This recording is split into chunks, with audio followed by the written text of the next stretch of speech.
here with another video. So in this video I'm going to show you the part 2 of the first video that has been launched like last year. So it was in my channel about the song finding application, and it comes like a first page ranking on YouTube, and it has got tons of views. Like it is going to cross like 70k views this month. So if you haven't watched that video, I'll be placing down that link in the description below, or you could say a card up I think here, so you could just go ahead and watch it out. So without any further delay, let's get to the part 2 of my most popular upload on my YouTube channel. So let's get started and without any further delay. Okay, so the first application in the list is known as Music Identifier. So what it lets you do is, again, you have to just tap to start this song identification app. It's pretty much simple and easy to use because it has got just one screen for the interface. And what it does is, if you have any kind of background song running on the back, you have to just press it and it will just recognize it.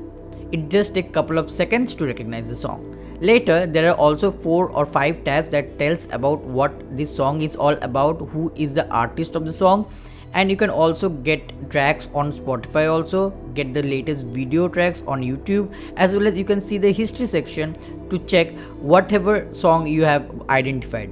There is also a history section if you are willing to see it on the home screen, or if you have forgotten which song you have searched for. There is also a history recent icon. Just press on it and you can get your history of song searching.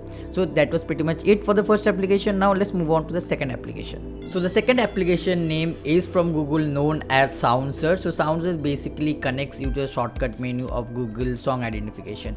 It is also based on same algorithm as if a song plays on the background, it just identifies, but it takes longer than the first application. I don't know why, because Google is tremendously fast than the other application, but in this case it takes a little bit longer than the first application.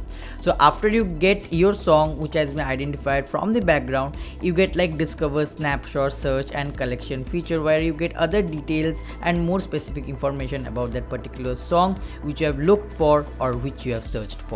Now let's hook up to the third application. Third application in the list is known as Song Finder application. So this is a very clumsy animated looking application. So what it basically does, again the same like the other two applications as I've shown before, it searches the most, the nearby song that has been playing in the background and you didn't know about it, so you searched it. For example, I searched this song, can't tell the name because I can get a copyright strike, but this has also got same tabs like the first application, where you get to see the tabs related to videos, songs, artists and other related thing with much of information than the first one.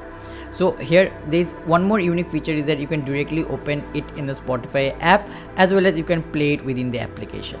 So that was pretty much it for the application. Means I'm in the last and the most unique one. So if you have liked this video, also don't forget to watch my first part. If you find that these applications are not sufficient enough to fulfill your needs, then you can definitely watch my first part, or you can say first video of this kind of category. So each and every application link I'll be placing in the description below, so go ahead, watch it out and stay happy, stay blessed. So it's nothing from India, just signing out. Till then, keep calm and have a great day.